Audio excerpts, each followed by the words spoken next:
ఎలాగో హెచ్వైడి వచ్చాం కాబట్టి అన్ని చూసి వెళ్దామని అనుకున్నాను. ఈ రోజు అయితే జూ పార్క్ అయితే వచ్చాము. ఇంకా బయట ఎంట్రీ టికెట్ కూడా తీసుకున్నాము. ఇంక లోపలికి వెళ్ళడానికి సవారీ టికెట్ కూడా తీసుకున్నాం అనమాట. చాలా దగ్గర నుంచి పులి, సింహాలు, బెంగాల్ టైగర్ ని కూడా చూసాను.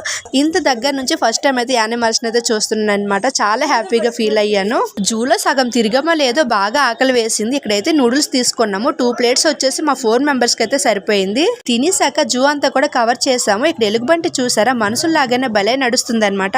ఇంకా అలా జూలో నడుచుకుంటూ పోతూ జిరాఫీ, రాబందులు ఓపిక ఉండాలే గానీ ఇంకా చాలా యానిమల్స్ అయితే చూసాము. ఇలాంటి ప్లేస్లకి వచ్చేటప్పుడు మాత్రం ఫుల్ ఎనర్జీతోనే రావాలి. ఎందుకంటే చాలా ఎండగా ఉందన్నమాట. మేము ఎందుకంటే మధ్యాహ్నం లంచ్ చేసి అయితే బయలుదేరాము. అసలే సమ్మర్ కాబట్టి జూ అంతా కూడా తిరిగి చూసేటప్పటికైతే ఫుల్ టైర్డ్ అయిపోయాము. ఇక్కడైతే స్నేక్స్ కూడా చూడడానికి వచ్చాము. చాలా డిఫరెంట్ స్నేక్స్ అయితే చూసాను. ఇక్కడ వైట్ కలర్ లో ఉండి ఈ పికాక్ ని కూడా చూసాను అనమాట. సో ఇలా ఫుల్ ఎంజాయ్ చేసాము జూలో అయితే. ఫుల్ వీడియో వచ్చేసి కింద లింక్ పెడతాను, చూడాలనుకుని చూసేయండి. Bye bye.